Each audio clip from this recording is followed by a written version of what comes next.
Case പ്രതിയുടെ ജയിൽവാസം സർവീസായി പരിഗണിക്കാൻ ശിശുക്ഷേമ സമിതിയുടെ നീക്കത്തിനെതിരെ പ്രതിഷേധവുമായി യുവമോർച്ച. ശിശുക്ഷേമ സമിതി ആസ്ഥാനത്തേക്ക് നടന്ന യുവമോർച്ച മാർച്ചിൽ സംഘർഷമുണ്ടായി. പോലീസ് ജലപീരങ്കി പ്രയോഗിച്ചു. റിപ്പോർട്ടർ വാർത്തയെ തുടർന്നായിരുന്നു 2008 രഞ്ജിത്തിന്റെ കൊലപാതക കേസിലെ രണ്ടാം പ്രതിയായ അജിത് കുമാറിന്റെ ജയിൽവാസം സർവീസ് കാലാവധിയായി പരിഗണിക്കാനുള്ള നീക്കത്തിനെതിരെ യുവമോർച്ച ജില്ലാ നേതൃത്വം പ്രതിഷേധം സംഘടിപ്പിച്ചത്. ബാരിക്കേഡുകൾ തകർത്തും പ്രവർത്തകർ പ്രതിഷേധിച്ചതോടെ പോലീസ് ജലപീരങ്കി പ്രയോഗിച്ചു.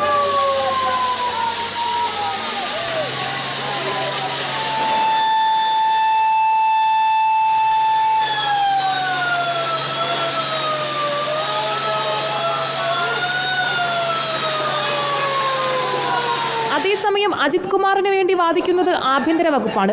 ജയിൽവാസം സർവീസ് കാലാവധിയായി പരിഗണിക്കാൻ മുഖ്യമന്ത്രിയുടെ ഇടപെടലുണ്ടായെന്നും മുഖ്യമന്ത്രിയുടെ അറിവോടെയാണ് പ്രതി ഹൈക്കോടതിയെ സമീപിക്കുന്നതെന്നും യുവമോർച്ച ജില്ലാ നേതൃത്വം ആരോപിച്ചു. ബഹുമാനപ്പെട്ട കോടതികളുടെ ചരിത്രത്തിൽ ആദ്യമായിട്ട് ഒരു കുറ്റവാളി തനിക്ക് തന്റെ ശിക്ഷാ കാലയളവായിട്ടുള്ള ഒരു വർഷക്കാലം എനിക്ക് എൻ്റെ ജോലിയിലെ പ്രൊമോഷൻ സാധ്യതയായിട്ട് കാണിക്കണമെന്ന് പറഞ്ഞുകൊണ്ട് ഹൈക്കോടതി പോയിരിക്കുകയാണ്. അതും മുഖ്യമന്ത്രി ഉൾപ്പെടെയുള്ളവരുടെ അറിവോട് കൂടിയിട്ടാണ്. ശിശുക്ഷേമ സമിതിയിലെ ചട്ടവിരുദ്ധ നീക്കം അവസാനിപ്പിക്കണം. വരും ദിവസങ്ങളിൽ പ്രതിഷേധം കടുപ്പിക്കാനാണ് നേതൃത്വത്തിന്റെ തീരുമാനം. റിപ്പോർട്ടർ, തിരുവനന്തപുരം.